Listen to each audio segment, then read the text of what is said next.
국내에서 우한 폐렴으로 불리는 신종 코로나 바이러스 감염증 확진 환자가 두 번째 확인됐습니다.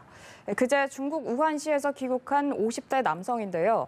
김우주 고려대 구로병원 감염내과 교수를 연결해서 우한 폐렴 증상과 또 그 대처법에 대해서 알아보겠습니다. 교수님 나와 계십니까? 네, 김우주입니다. 네, 일단 첫 번째 여쭤볼 게 질병관리본부에 따르면 이 환자가 우한시에서 근무하던 중에 지난 10일부터 목감기가 발생을 해서 19일쯤 현지 의료기관에 방문을 했는데 우한 폐렴 증상 지금까지 일단 알려진 걸로는 어떤 게 있습니까?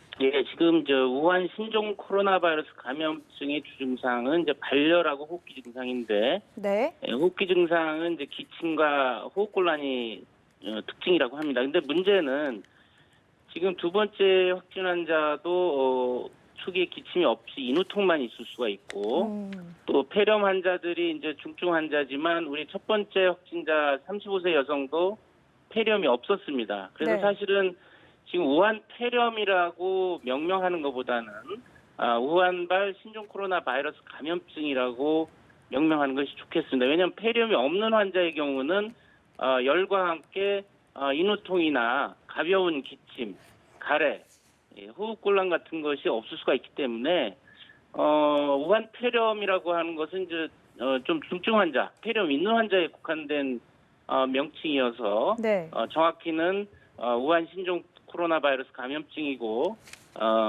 호흡곤란이나 기침이 없을 수도 있다, 약하게 올 수도 있다, 이런 점을 유의해야 할 것 같습니다. 네, 말씀하셨던 이 35세 여성도 확진 판정을 받아서 현재 격리 치료 중인데 그렇다면 첫 번째 환자나 두 번째 환자나 지금 격리 치료 후에 어떤 치료를 받고 있습니까?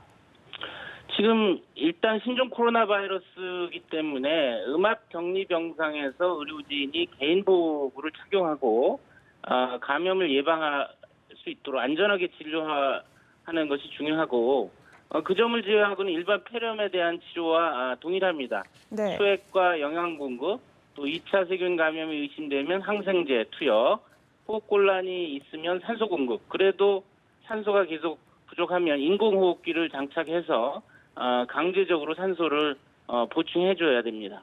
네, 일단 저희 리포트에서도 봤듯이 사망자와 확진자가 계속해서 늘고 있는 상황인데요.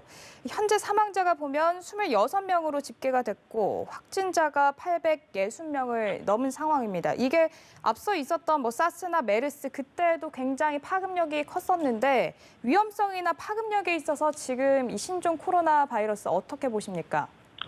지금 유행이 시작된 지 한 달이 좀 지난 상황이기 때문에 매우 유동적이고 사스와 메르스는 사스는 종료됐고 메르스는 진행이라는 점을 고려해야 되는데 현재 세계보건기구 보고에 의하면 지금 우한 코로나 바이러스의 경우 한 사람이 두 사람 2차 감염자를 시키는 것이 1.4명 내지 2.5명 정도가 된다고 합니다. 그러니까 한 명이 1명 반 내지 2명 반을 2차 감염자를 일으키기 때문에 메르스보다는 전파력은 높고 사스와 유사하거나 상대적으로 낮은 것으로 판단됩니다. 사망률 같은 경우는 메르스는 한 30%, 사스는 10%, 현재 신종 코로나 바이러스는 약 3%이기 때문에 사망률 같은 경우는 상대적으로 낮은 것으로 판단됩니다. 현재 이 우한 폐렴이 그렇다면 어떻게 감염됐는지 그 감염 여부를 놓고도 굉장히 이야기가 많은데요. 아직 정확한 그 감염 경로가 나오지는 않았거든요.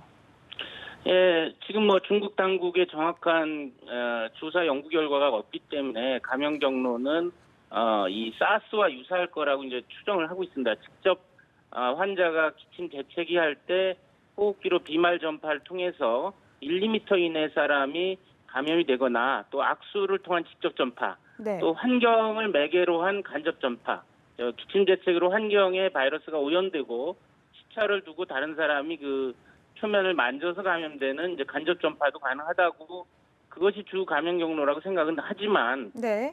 지금 특수한 상황에서 슈퍼 전파 사건도 발생 가능한 것으로 보여집니다. 지금 우한시에서 한 명의 환자를 진료한 14명의 의료진이 2차 감염된 걸로 봐서는 이것은 슈퍼 전파 사건이기 때문에 압수한 상황에서는 에어로졸을 통한 이제 공기 전파도 가능할 수 있지 않겠느냐.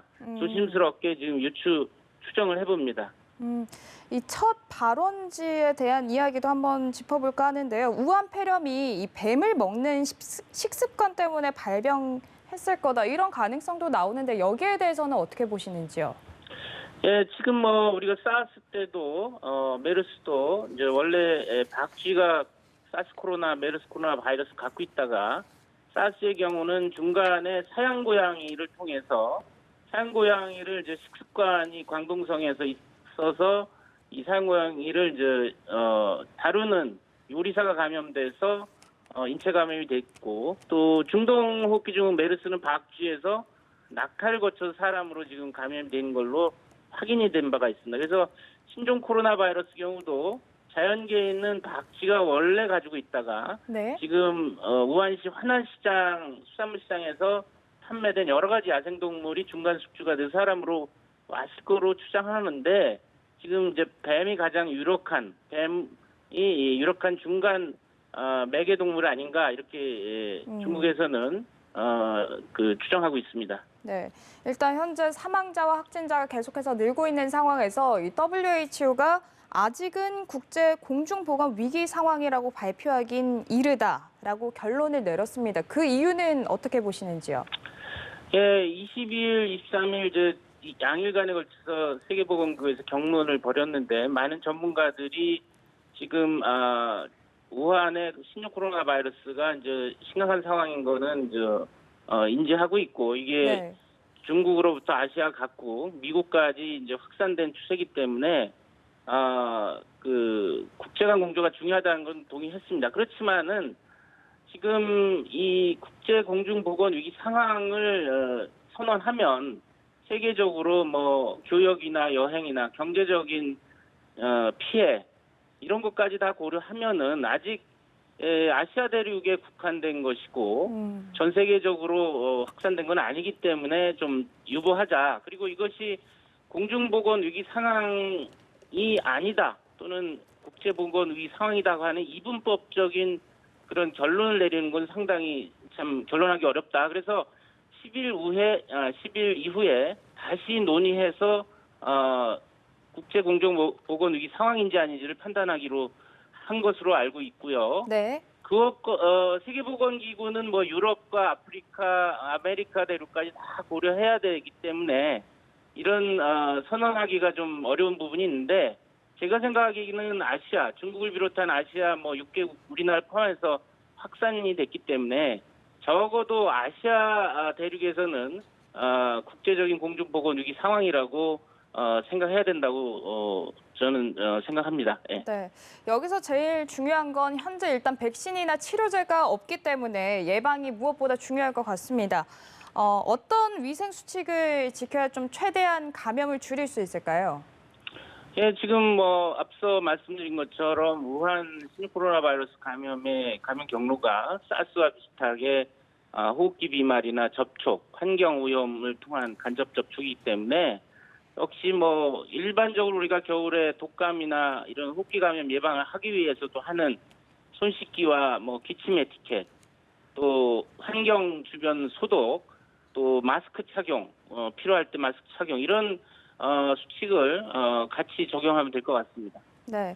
마지막으로 신종 코로나 감염증 환자로 본인이 의심이 되면 병원으로 바로 방문하기보다는 질병관리본부 콜센터 1339로 신고하라 이런 권고가 있었는데 이유가 있습니까?